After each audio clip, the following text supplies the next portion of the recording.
నుంచి కేజ్రీవాల్ ఎలా బయటపడ్డారు? అభియోగాల నిరూపణలో సిబిఐ ఎందుకు వెనకపడింది? ఢిల్లీ లిక్కర్ కేసులో కీలక ప్రశ్నలు సంధించారు న్యాయమూర్తి. ఈ లిక్కర్ కేసులో కేజ్రీవాల్ సహా మొత్తం 23 నిందితులకు ఊరట లభించింది. ఎలాంటి ఆధారాలు లేకుండా ఆరోపణలు చేశారనేది న్యాయస్థానం అభిప్రాయంగా ఉంది.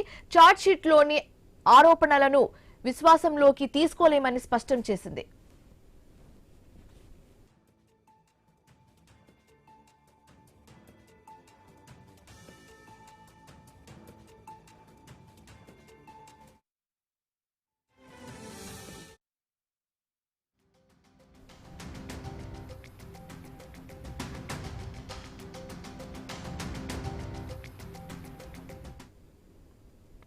కేజ్రీవాల్ పై దాఖలు చేసిన చార్జ్ షీట్ పై 3 కీలక ప్రశ్నలు వేశారు న్యాయమూర్తి.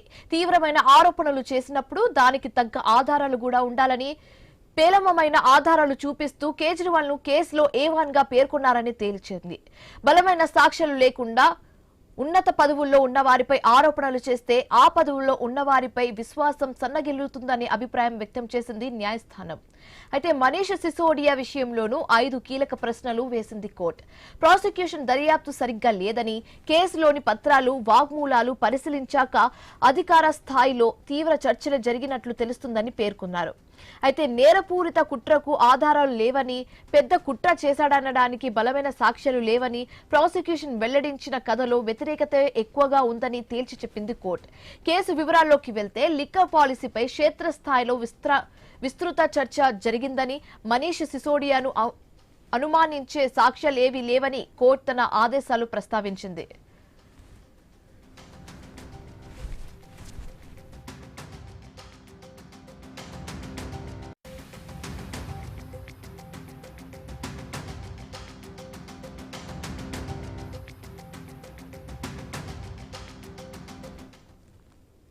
ప్రాసిక్యూషన్ కు 6 కీలక ప్రశ్నలు సంధించింది న్యాయస్థానం. చార్జ్ షీట్ తో పాటు నేరాగారిత పత్రం ఎందుకు వేయలేదని నిలదీసింది. లీగల్ ఒపీనియన్ ను వేరొక డాక్యుమెంట్ గా ఎందుకు దాఖలు చేయలేదని, ఈమెయిల్ ద్వారా పంపి ఉంటే ఆ కాపీ ఎందుకు పెట్టలేదని ప్రశ్నల వర్షం కురిపించింది. మీరు స్వయంగా ఆ లీగల్ ఒపీనియన్ ను చదివారా అని ప్రశ్నిస్తూ లీగల్ ఒపీనియన్ ను ఎవరు సరిగ్గా చదవలేదని తెలుస్తుందని అభిప్రాయపడ్డారు న్యాయమూర్తి. 3 లీగల్ ఒపీనియన్స్ ప్రాసిక్యూషన్ పక్షాన లేనప్పటికీ కేసును సమర్థిస్తూ ఇచ్చారని చెబుతూ వచ్చారు కోర్టు.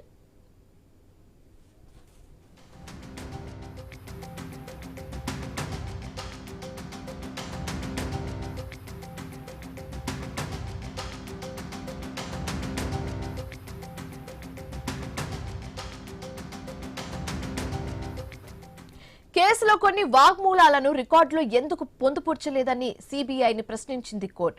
3 లీగల్ ఒపీనియన్స్ ను కేసుకు అనుకూలంగా ఉన్నాయనడానికి ఆధారాలు ఏంటి అని చెబుతూ చార్జ్ షీట్ లో సౌత్ గ్రూప్ అనే పేరును ప్రస్తావించడం పైన కోర్టు ఆక్షేపించింది. చార్జ్ షీట్ పై తీవ్ర అభ్యంతరాలు వ్యక్తం చేసిన కోర్టు చార్జ్ షీట్ దాఖలు చేసే ముందు అన్ని పత్రాలను క్షుణ్ణంగా పరిశీలించాలని హితవు పలికింది. ఇద్దరి వాగ్మూలాలు ప్రాసిక్యూషన్ కు వ్యతిరేకంగా ఉన్న విషయాన్ని పరిగణలోకి తీసుకోలేదని మొట్టికాయలు కూడా వేసింది కోర్టు. ఎలాంటి ప్రశ్నలు వేయకుండానే కోర్టు ప్రాసిక్యూషన్ ను పరిగణలోకి తీసుకుంటుందని భావిస్తున్నారా అని సూటిగా నిలదీసింది.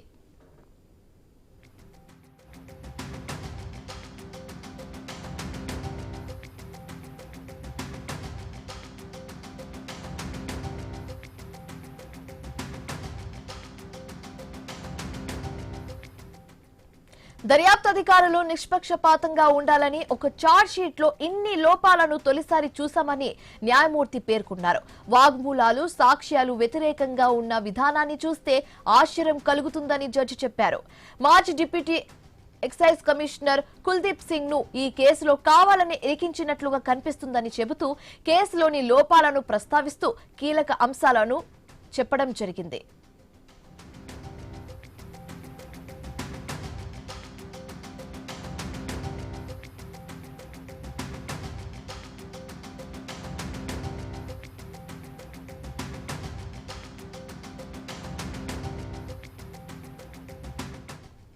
మాజీ సీఎం కేజ్రీవాల్ కు వ్యతిరేకంగా సాక్ష్యాలు లేవని, మాజీ డిప్యూటీ సీఎం మనీష్ సిసోడియాపై ప్రాథమికంగానే కేసు లేదని, చార్జ్ షీట్ లో అనేక అభూత కల్పనలు ఉన్నాయని తెలిపింది న్యాయస్థానం.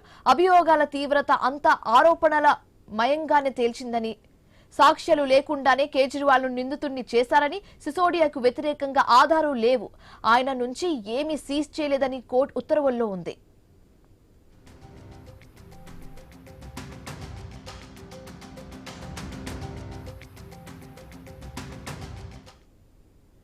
ప్రాసిక్యూషన్ విట్నెస్ PW 225 వాగ్మూలం కీలకమని దర్యాప్తు అధికారులు చెప్పినప్పటికీ PW 225 వాగ్మూలాన్ని అధికారికంగా ఎలా తీసుకోలేదని ప్రశ్నించింది కోర్టు. PW 225 వాగ్మూలంలో ఒక్క లైన్ ఆధారంగా కేజ్రీవాల్ పై అభియోగాలు నిరూపించడం సాధ్యం కాదని, లిక్కర్ పాలసీపై కేజ్రీవాల్ వ్యక్తిగతంగా నిర్ణయం తీసుకోలేదని, లిక్కర్ పాలసీపై నిర్ణయం మంత్రి మండలిదని గుర్తు చేసింది. కేబినెట్ తీసుకున్న నిర్ణయంలో కేజ్రీవాల్ ను ఎలా తప్పుపడతామని ప్రశ్నించింది కోర్టు.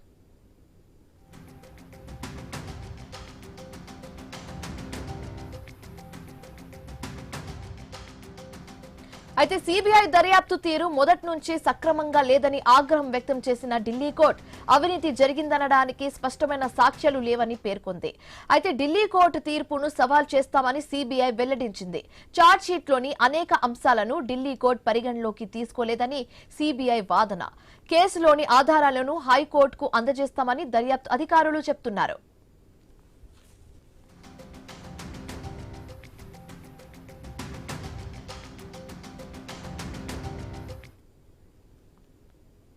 తమిళనాడు రాజకీయాల్లో మరో సంచలనం చోటు